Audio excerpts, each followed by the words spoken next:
This is The Weekly Set, the official podcast of TVEnthusiast.com. With your host, Tyson Gifford and William Roerick.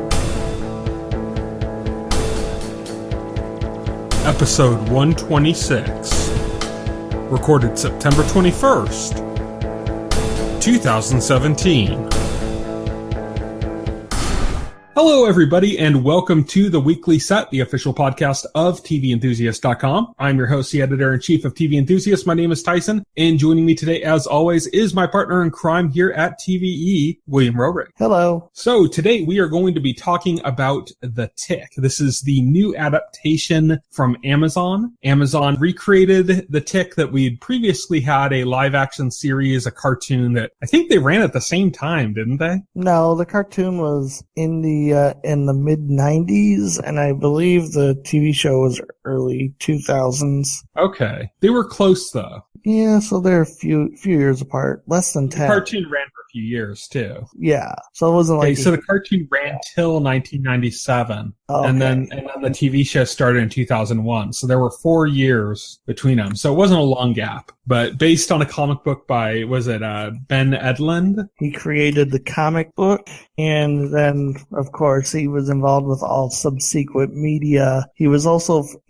for a long time a writer on Supernatural. Yeah. So so there you have it. The Tick came in with the pilot season. So the pilot came out last year.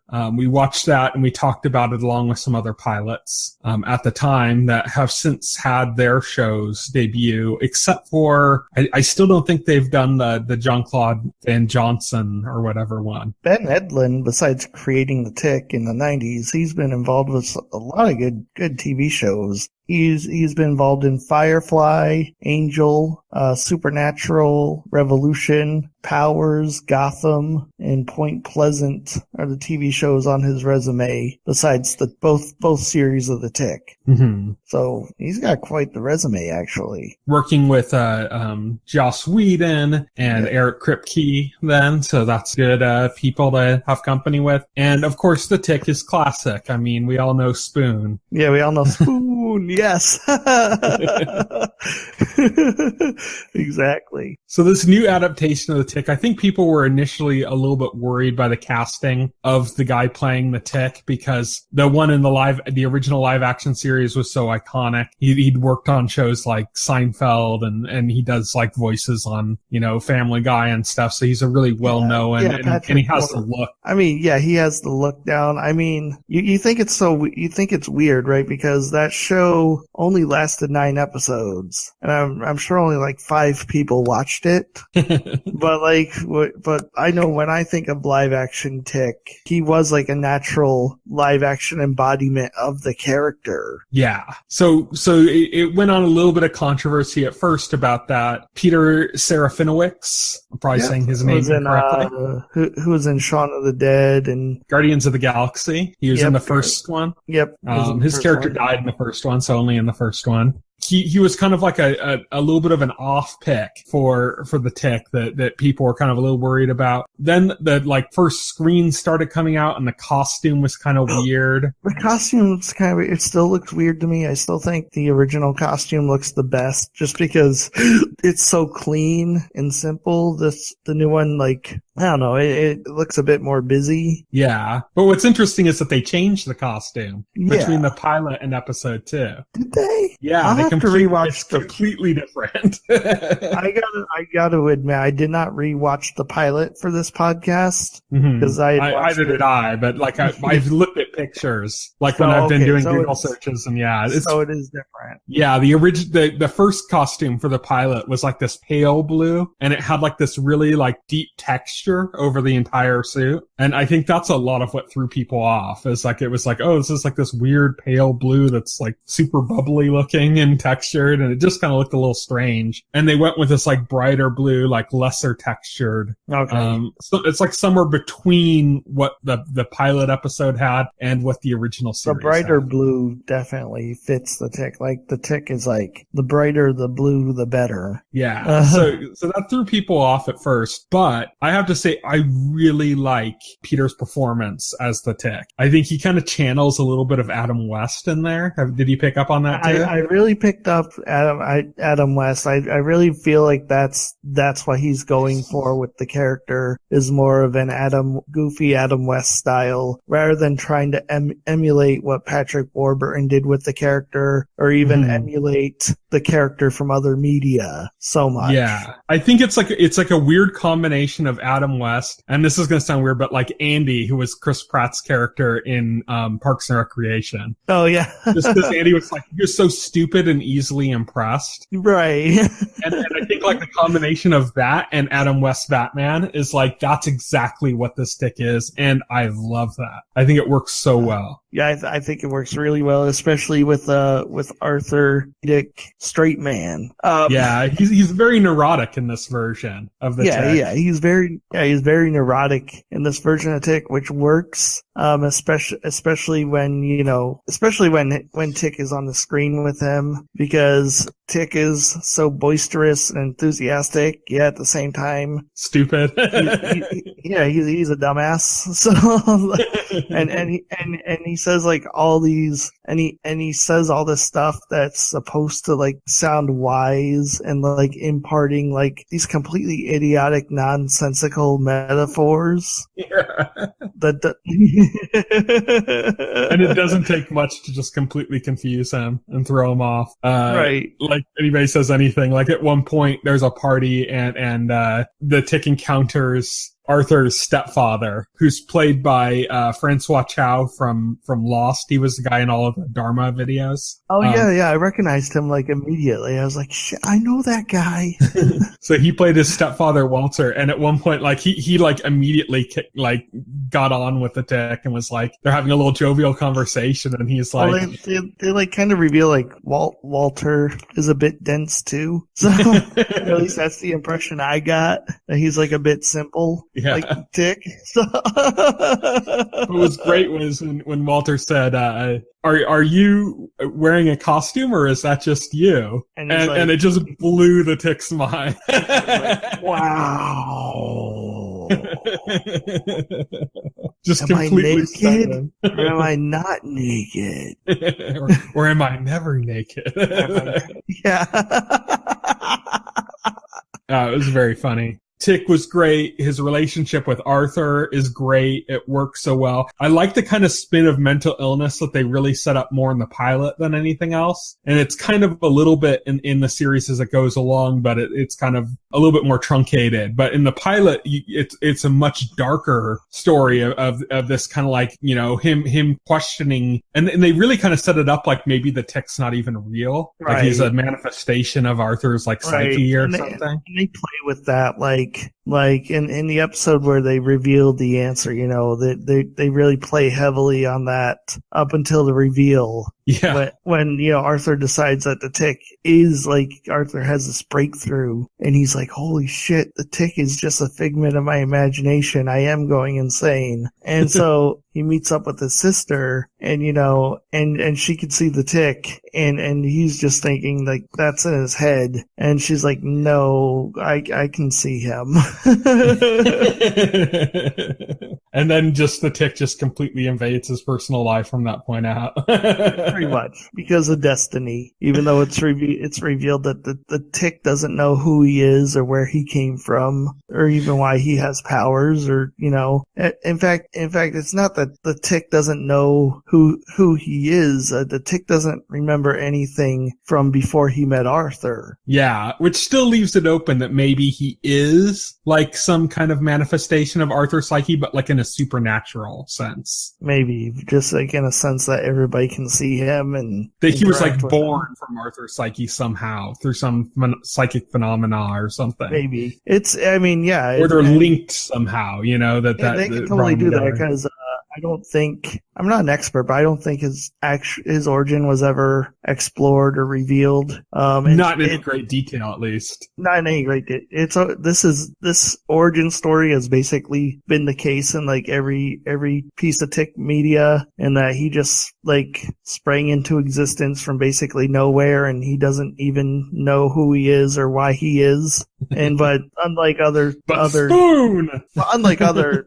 heroes like Wolverine, who kind of agonize over it, Tick doesn't care. Yeah, or it's not a question that bothers him. In fact, it only comes up because Arthur points it out to him. Mm-hmm. Like he hadn't even considered that he didn't know who he was or where he was from or anything about himself until Arthur brought it up. I just love that. I love the way that these things happen like that. Or like when some like revelation is made and explained to the Tick, he's just like, neat. Like he just like he just reacts kind of like enthusiastically, but like with like no like semblance of understanding. But yeah, so we talk about the Tick's backstory not being developed. In this, we got to see Arthur's kind of dark backstory too, which I believe before Arthur was just kind of presented as this like boring, like middle management kind of guy or something, or like office worker. And then here we find out in which he still is a boring, middle office worker, but like they added an extra dimension to his character with the childhood trauma and, you know, him just being neurotic now because of it. So what happened is that the Terror, who's played by Jackie Earle Haley, who played Rorschach in Watchmen, also played Freddy Krueger in the Nightmare on Elm Street remake. Yeah. So Jackie Earle Haley's character of the Terror, he knows how to play scary characters. Played a good one in Preacher too, like around the same time the pilot came out. Oh, okay. He was in Preacher as well. He was in the first season of Preacher, yeah. So, but Arthur and his father are having like a lunch or something, and perfectly like, you know, innocent lunch between a father and a son. And then the darkness, like, or not the darkness, the terror brings down like a ship with like a superhero force inside it and basically wipes them all out. And, in doing so also ends up killing Arthur's father. And then he like gets right up in Arthur's face and kind of like terrorizes him. Terrorizes him as like one last dick move. Yeah, this is when, the Terror basically kills like the biggest superhero team in the city at that time, which was basically like wiped out the Justice League. Basically wiped out Justice League. I love like some of these superhero names too, like Christian Soldier and his dog. What is his dog's name again? But yeah, so they have all these kind of weird heroes there. You had the Terror like affecting Arthur's backstory and giving him that tragic backstory, which is kind of the angle into his kind of mental illness thing, and how Arthur gets kind of aligned with the Tick is that he's like been investigating like obsessively. He's like got those like charts with tacks and yarn that you always see in like a show when someone's like overly obsessed, where he's been tracking what he believes is like evidence that the Terror is still alive, even though everyone seems to believe that this series version of Superman, basically, which is Superion, an alien superhero. Yeah, just like basically a straight rip of Superman. Yeah. He's the Terror's mortal enemy. Basically. And he apparently wiped out the Terror, killed him, but Arthur doesn't believe it. Basically, they've been battling, according to the pilot, they've been battling since the beginning of the time when Hyperion came to Earth, and so did like the evil of the Terror came to Earth from somewhere, and they've been like waging an ages-long battle against each other until apparently, Hyperion won and killed the Terror. I believe that was actually, it was the first scene of the pilot was the arrival of Superion. Yes. And it kind of sets that up, and you're kind of like, okay, but he's not the Tick, he's not Arthur, why is this so important? And it's developing into that as you start getting more into the actual kind of plot of the series, besides just the character relationships. They basically explain Hyperion was this world's first superhero. Like there was no other heroes before Hyperion came upon the scene, and so he kind of inspired the rest. Yeah. You also have a subplot going on where there's this man and he's continually growing. Yeah, VLM, the very large man. Yeah, the VLM, which suddenly becomes a major crisis. It's a funny little kind of subplot that hasn't gone anywhere too specific now. You can see it's being set up as something that's going to play a bigger part in the last half of the season, I'm imagining. But trying to track down the Terror, Arthur ends up encountering the Tick. The Tick ends up kind of following him around. And the Tick steals some a prototype body armor or something that the Terror himself or the Terror's men apparently, which is actually a guy named Ramses IV, who had sent his goons to basically steal this armor themselves, and they get it. The Tick steals it from his goons, gives it to Arthur, because the Tick just kind of follows along with on a whim of what he should do. Yeah. He's whatever is telling the Tick what to do. The Tick calls it destiny. Yeah, but it's very much like that too. It's like he's just kind of there's a voice in his head and he's just following it, basically. Yeah, basically. He's just following some kind of voice in his head. So we get the sense that maybe the Tick is genuinely crazy. Yeah.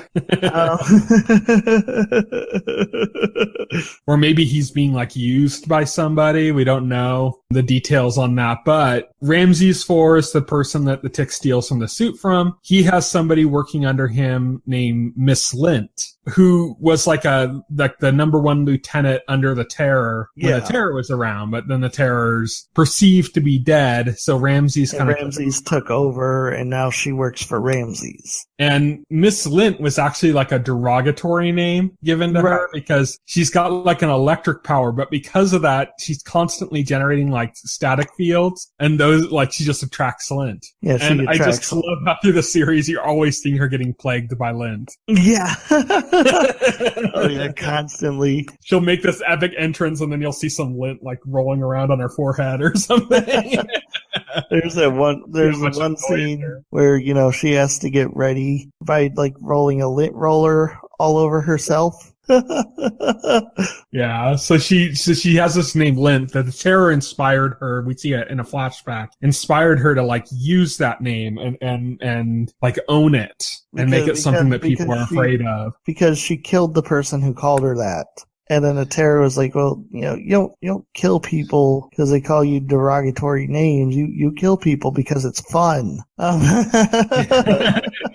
And so he inspired her to kind of use this. She thinks the Terror is dead. What we end up finding out is that the Terror is not dead. He faked his death, and Ramses is in on it. He's reporting to the Terror, but the Terror didn't tell Miss Lint, which gives her kind of an interesting arc because she's been kind of encountering Arthur. She hasn't been too outwardly, except for the first encounter, too outwardly hostile towards him. She's had opportunities to kill him and she hasn't taken them after their first meeting, that is. And you can kind of see a setup of a sense of betrayal and that the Terror didn't tell her that he was still alive and that she was basically left to be a gopher for Ramses, thinking that her master was dead and that this is just her life now. So she has kind of an interesting character arc that I'd like to see more of.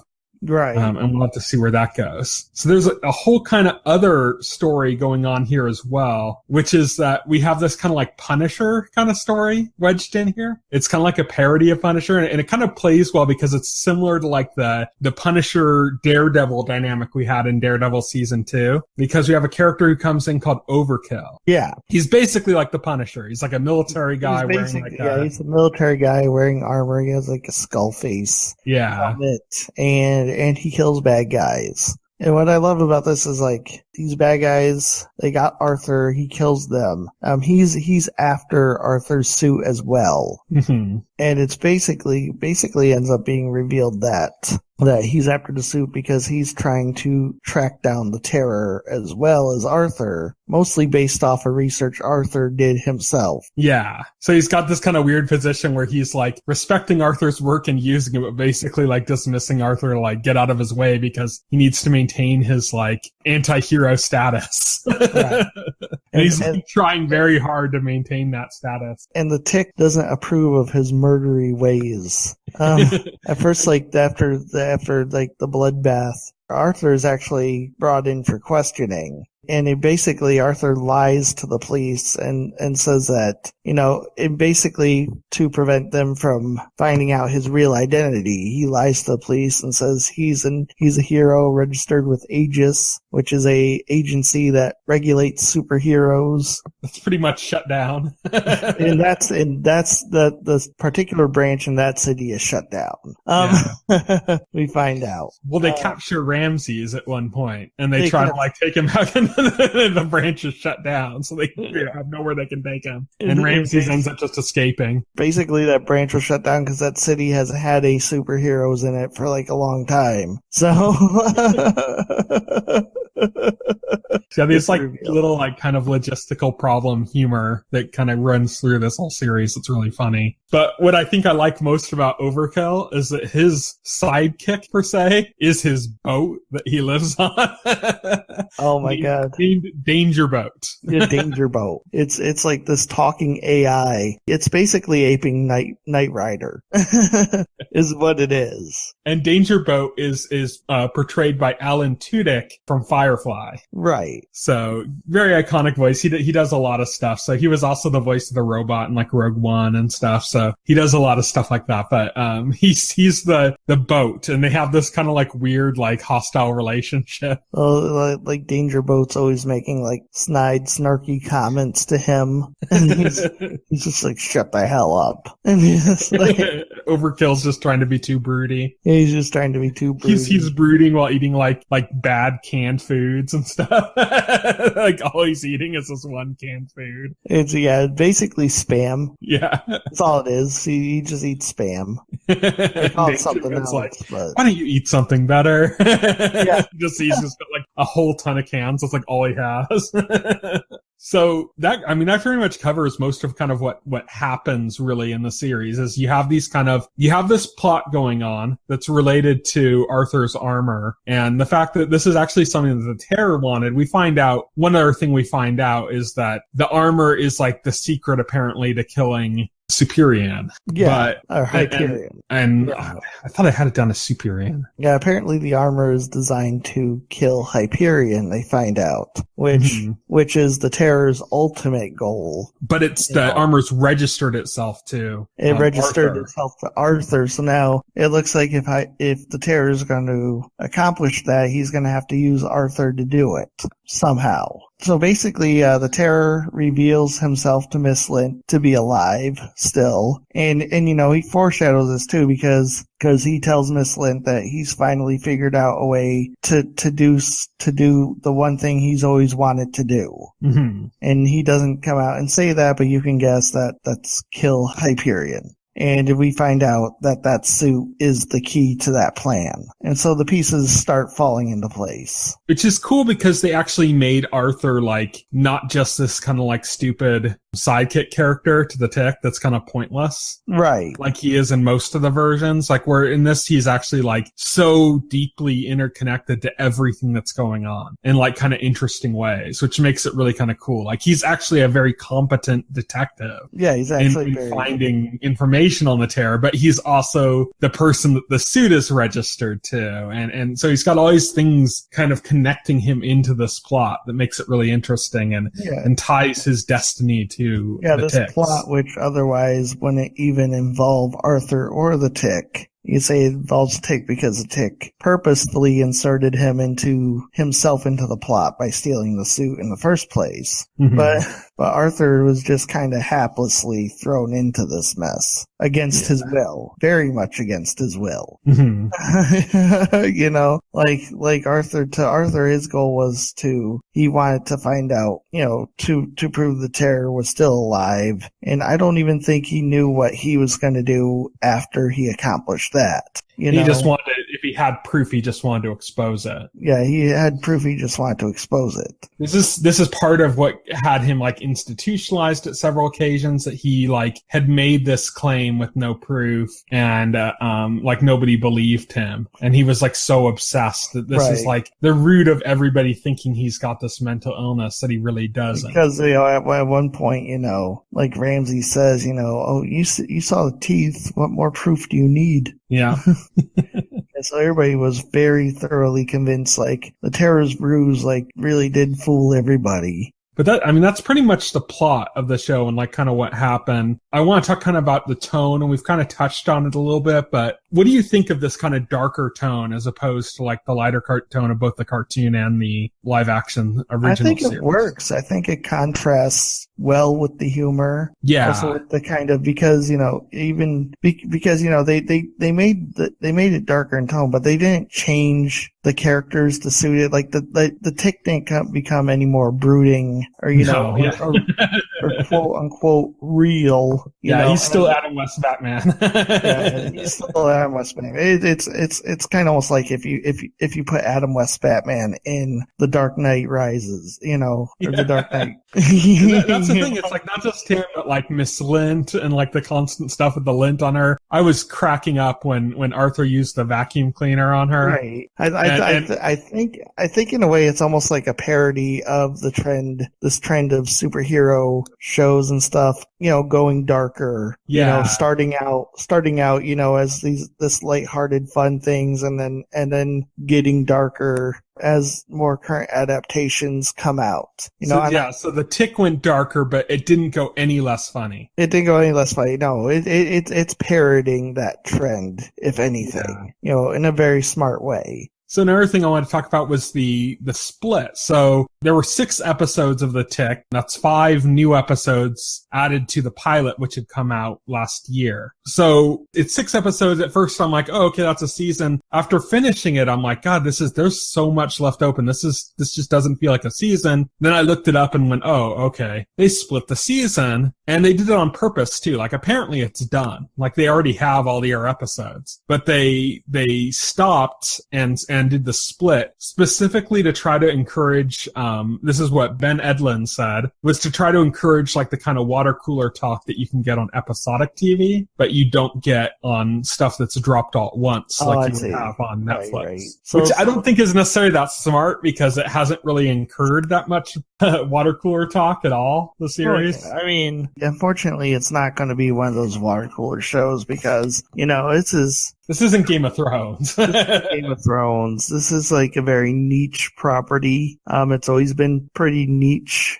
And also, this is on Amazon in Prime Instant Video, which doesn't have the highest viewership. It's not Netflix. Streaming network. It's not Netflix. Tick isn't Game of Thrones, and Amazon isn't Netflix, even though Game of Thrones isn't on Netflix. But I digress. Right. That's the other thing I wanted to bring up was that this is Amazon as a content company, and what's interesting is that Amazon's kind of fallen a little bit behind. Like they were like, it was Netflix and Amazon that were competing initially, and Netflix kind of started getting a slow start, and with stuff like House of Cards. You heard the news about Jeff Bezos getting frustrated with Amazon Prime Video, and now he's like he's demanding they make a Game of Thrones. And it's like, you can't just demand and will a Game of Thrones style hit into existence. It's really by that he doesn't necessarily mean like a big fantasy series like Game of Thrones. He means a series.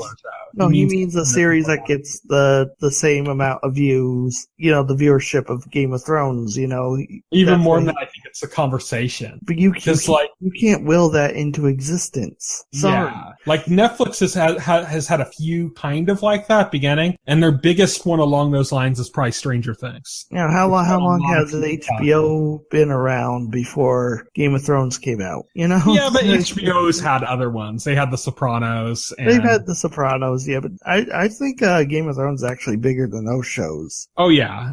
Game of Thrones is bigger than probably anything that's ever come out before. So he's not asking for Sopranos. Yeah. He says not even Netflix has a Game of Thrones. So no, not at all. Yeah, nobody has a Game of Thrones except HBO. Yeah, so like it's kind of, you know, it's a little bit of a ridiculous request Jeff Bezos is making, which, you know, all that tells me is like he's kind of clueless and doesn't give me much faith in Amazon Prime as a content provider going forward.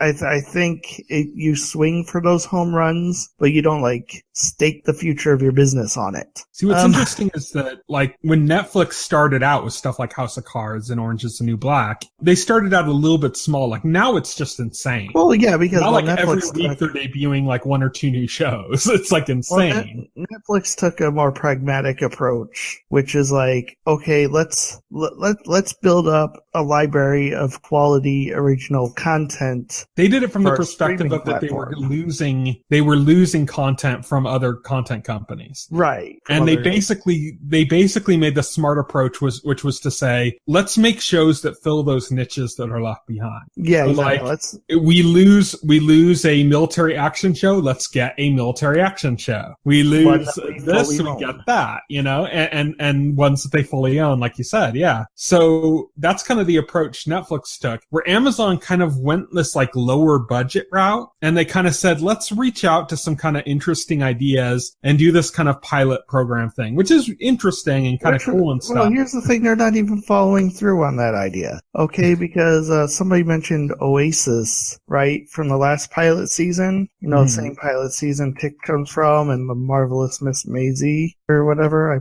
Miss Maisel, whatever. And guess what? It was the highest rated show on Amazon for their pilot season. But it got higher, you know, it got more votes than any of the other shows that season, including Miss Maisel, which I believe they've already renewed for a second season. So it got more votes, it got the most views, the viewers love it. No word on Amazon continuing this past the pilot.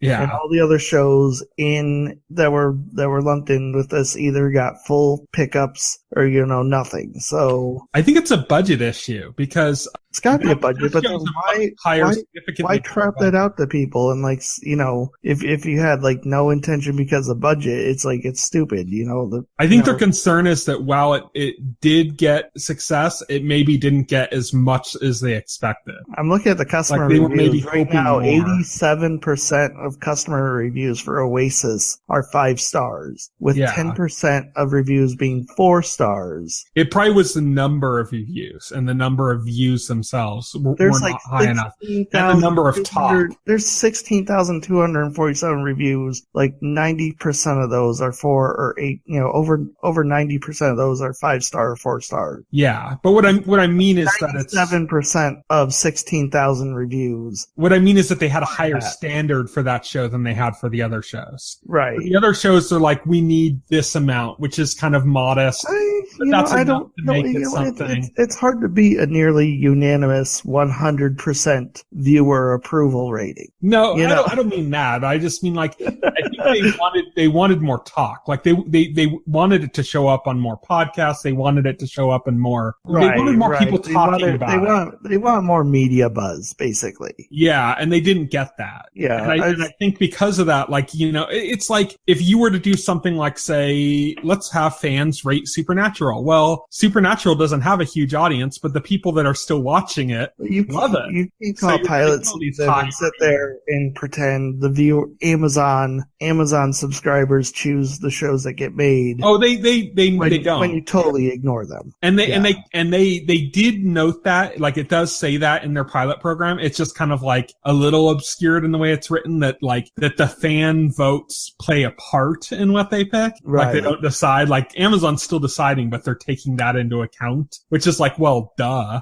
at that point. But I just don't think that they got what they wanted from Oasis. Like, they had a much higher standard set for that than they did for, like, Marvelous Miss Maisel. And I think actually Marvelous Miss Maisel got a lot more press than Oasis did. That actually, I remember, like, that Amazon season, like, Maisel got like a lot of coverage. And like every time I'd look up an article talking about it, it would have the Miss Maisel as the cover picture. Yeah. Oh yeah, totally. It would. So that was the one everyone was talking about. So I think that, you know, like I said, they take some of it from the user reviews, some of it from the media buzz, some of it from just their pure viewer numbers, you know, like how many people actually watched it. And they kind of take all of that, and then they account for budget. They say, okay, well, how much does this cost to make? And is this worth it? And I think the problem is that approach for Amazon it's perfectly good if you're already already established. If you're already established and you're like, is this show worth making? Yes, then let's continue it. That's great if you're established. But if you're not established, then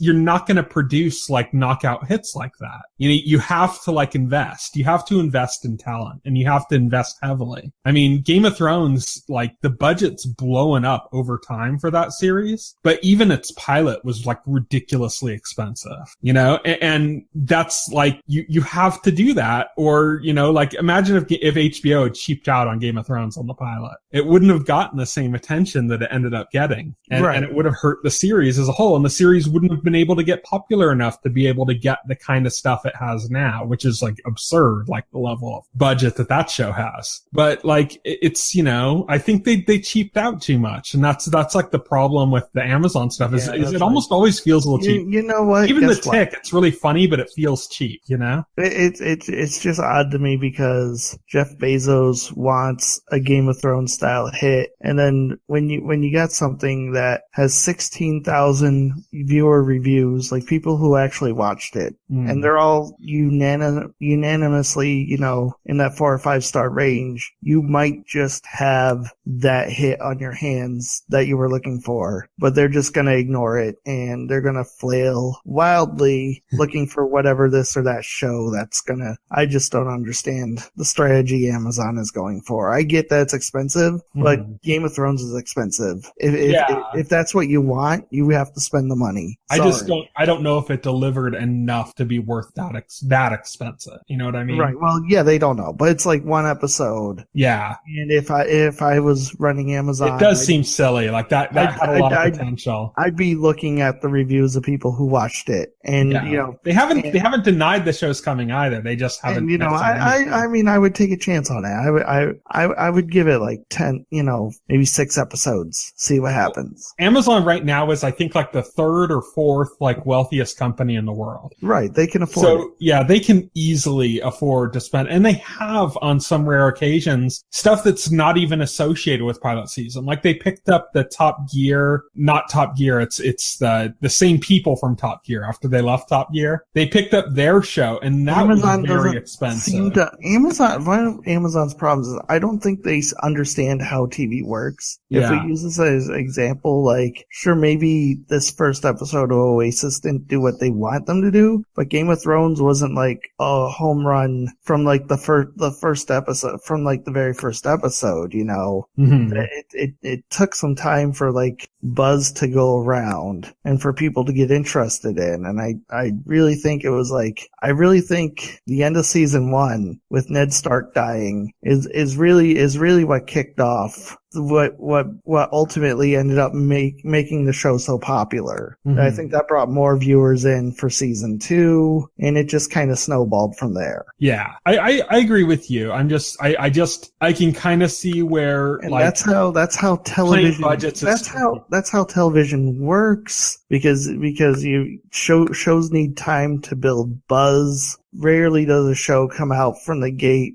like it's like some super amount of buzz, unless like some well-known showrunner or celebrity is behind it. Like if Jerry Seinfeld made a new show, it might get some buzz, especially if it's good. But for new show, I mean, they need a chance to like actually run, and for reviewers, critics to like comment on it, viewers to watch it, and then the buzz builds naturally from there. Game of Thrones gets so much media talk because it has a huge audience, and the audience that watches it is very receptive to what goes on. And and even like people in the media talking about it are fans of the show. Yeah. So I'm going to fall back on an old standby here too, which I think is also a problem. And that's the Amazon's interface is horrible. Oh yeah, it is. Like, it's horrible, and they block devices. Well, Amazon's not on Apple TV. It's not on Chromecast. Why? Why are they the only company that's my thing. When I go to Amazon Video, if I wanted to say pick up the Tick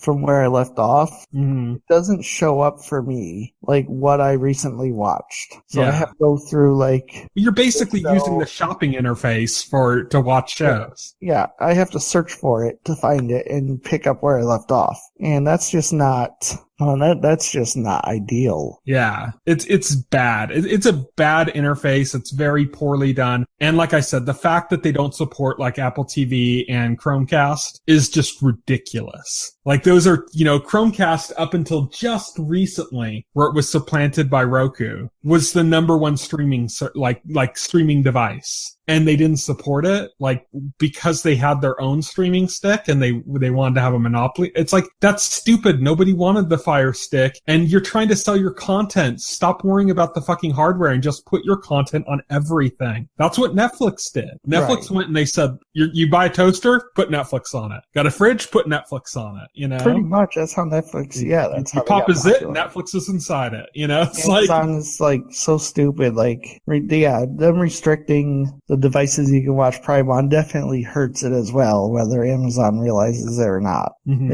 If they want that large audience, they need to be available in as many places as possible. I also think they need to some extent, because even on the apps like that are outside of the shopping interface, like the ones you would have on a video game console and stuff, they still have that connection to content that you have to buy rather than just content that's there. Right. And it makes it confusing. I really think they should just release like a second app that just is Prime content. Well, and it's like, okay, you have Prime. This is all the Prime content, and you never have to see like, oh, this episode will cost you $2. Well, I can rant about Amazon all night, to be honest. There's a lot to rant about, but I think that the biggest thing holding back a lot of these Amazon shows is Amazon. Yeah, they're not handling it right. Well, that was basically the point of all my ranting, was Amazon is holding themselves back. And they went from a position where like Netflix was leading the pack, Amazon was quickly coming up and like looking like they might even supplant Netflix. And then Hulu was kind of like this, like had become like this secondary thought. Well, now the Emmys just happened. Hulu won Best Drama, Best Writer, I think, Best Actor, like all these kind of like major awards for The Handmaid's Tale. So now Hulu's like way up on the map as far as like original content goes because of that. And Netflix coming off of like Stranger Things, and Narcos, and it's like they're like hitting the road running too still. And they just keep pushing out more content. Like nobody looks down on Netflix now. I mean, I'm routinely going through like, I'll do like a top 10 list of some shows for this or shows for that. And I'm noticing more and more that it's like Netflix is dominating like half the list. Right. And then, like I said, Hulu's starting to get into the higher profile stuff, and they did it with The Handmaid's Tale, and they have that new series from Seth Rogen and his partner, can't think of his name right now, who did Preacher. They have like the new show from them that's coming to Hulu that looks like it's going to be really funny. It's like they're starting to kind of catch up in their own way. They're not going to catch up because Netflix is going too fast, but they're like making a beeline to be like the be all second place that's not that you can't compete with. And Amazon is like way behind now. Right, exactly. And it's because they're holding themselves back. But we said that before, so we'll finish with that. So that's kind of my thoughts. I think that even though I love The Tick and I think it's really funny and really enjoyable, it still feels like an Amazon show. Like it feels a little cheap. Definitely. You're not wrong there. Yeah. But I am enjoying it. I hope to see more. Yes, definitely. I do enjoy it a lot. I think that it being cheap doesn't really hurt it too much in the case of The Tick, not necessarily with other shows, but with The Tick, because it's got this kind of like Adam West Batman version of The Tick, like it doesn't hurt it because of that, But that's it for our discussion of The Tick. Next week, we're going to be talking about the fall lineup and some of the shows that are coming back or have come back. But until then, here's what's coming up in the next week. So by the time this podcast is up, Friday, September 22nd, Transparent will be back on Amazon. That's kind of the one show that Amazon's had that's had a lot of actual buzz, but it's very much like art house indie film type buzz. It's not going to be like, it's not Game of Thrones buzz. Right. No. But on that same night, Mike Judge presents Tales from the Tour Bus. I originally had this done on HBO, but I guess it's coming to Cinemax.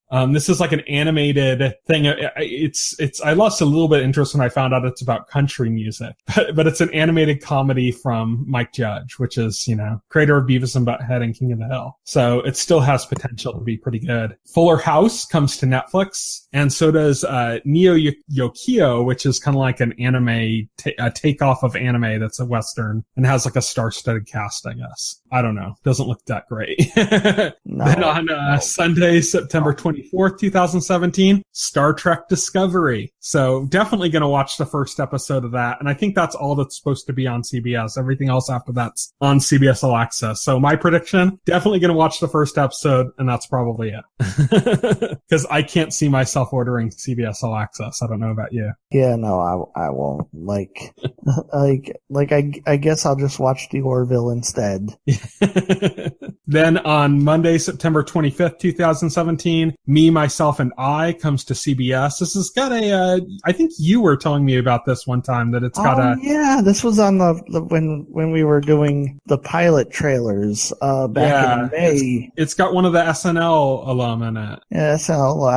I remember I commented that looked really interesting because it's like, it follows the life of this guy at 3 stages in his life: when he's a kid, when he's an adult, and then when he's an old man, basically. And it jumps around for those 3 stages of his life, and it looked like an interesting concept for a comedy. It could be funny. It might be too saccharine. Yeah, but it's got a good star on it though, who's a really funny guy. So it definitely looked like one of the more genuine. What struck me about it is it looked genuine. It didn't look like one of these prepackaged, contrived network sitcom comedies that you normally see. You know, does it have a studio audience? Paint by numbers laughs. I don't know. I hope it doesn't. I just can't. I can't stomach studio audience. You know what I'm surprised by? That critics seem to be liking young Sheldon. Oh God! Like I watched that trailer was cancer. I don't understand how critics even like it.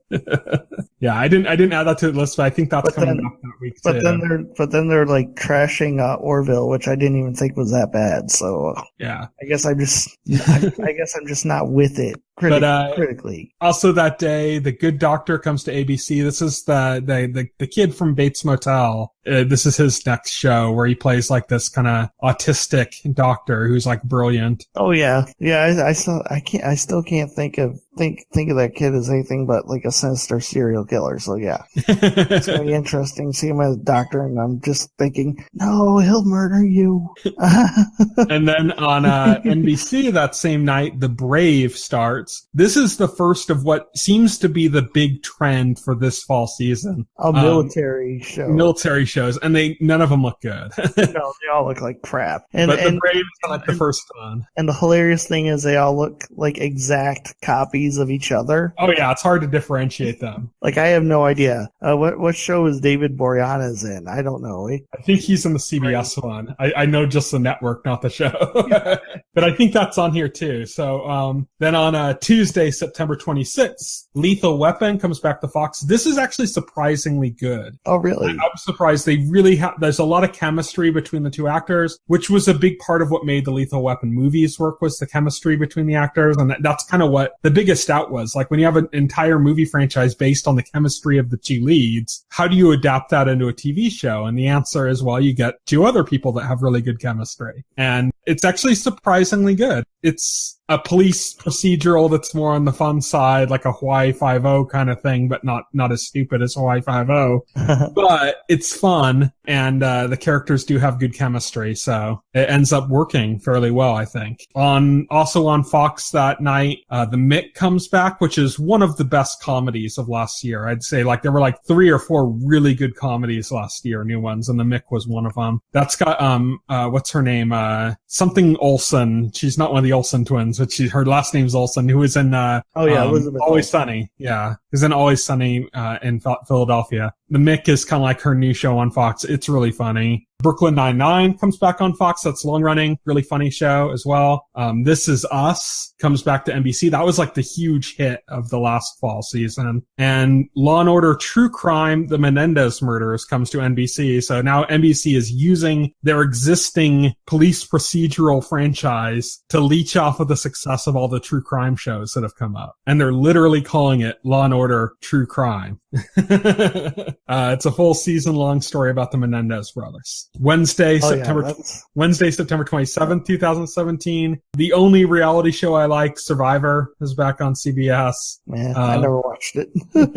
Also on CBS is SEAL Team. This is the military one for CBS. Okay. Yeah, David Boreanaz on it. And Criminal Minds comes back, which my mom loves, so she'll be excited about that. My mom loved Criminal Minds too. Yeah, and then ABC, same night, The Goldbergs, Speechless, Modern Family, Designated Survivor, and American Housewife. Just a ton of stuff on ABC. Ton of stuff I won't be watching, but yeah. Designated Survivor is pretty good. That's the new Kiefer Sutherland series. Yeah, I heard that was good. I don't know if I have time to devote to that. Goldbergs is okay too. It's not must watch, but it's decent. Okay. Yeah, and then The Blacklist comes back to NBC, as does Law and Order Special Victims Unit, also known as Law and Order Rape.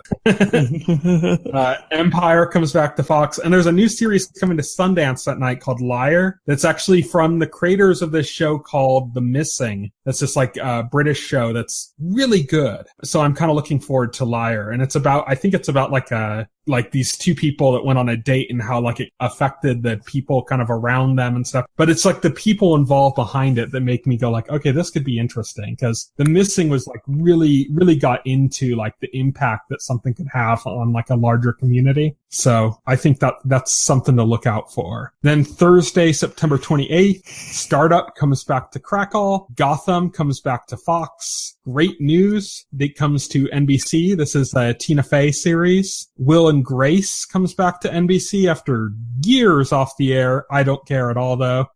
I didn't like it when it was on. When it comes to the long gone returning shows, I'm looking forward to Roseanne. But Superstore also comes back to NBC. And then lastly, on Friday, September 29th, 2017, The Exorcist comes back to Fox. The show we're most looking forward to, Marvel's Inhumans, comes to ABC. That's when we finally get to watch it and decide how much it sucks. Yeah, I'm not watching that. I already decided it sucks.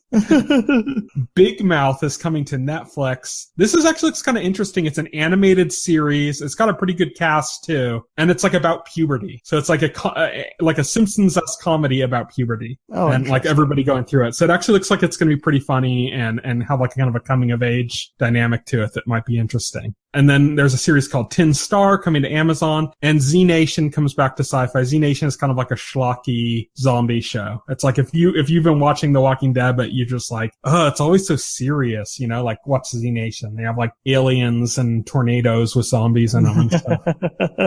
But that's it for our podcast. So until next week, you can reach me on Twitter. I'm at Tyson Gifford. You can reach Will on Twitter. He's at Voxel Hero. Check out our Facebook page and our YouTube channel, as well as our site, TVEnthusiast.com.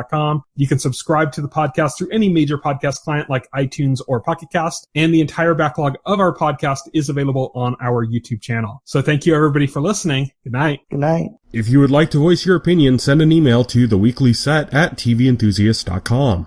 TV Enthusiast is a part of the Enthusiast Media Network. Stay tuned to TV Enthusiast and the Weekly Set podcast for more coverage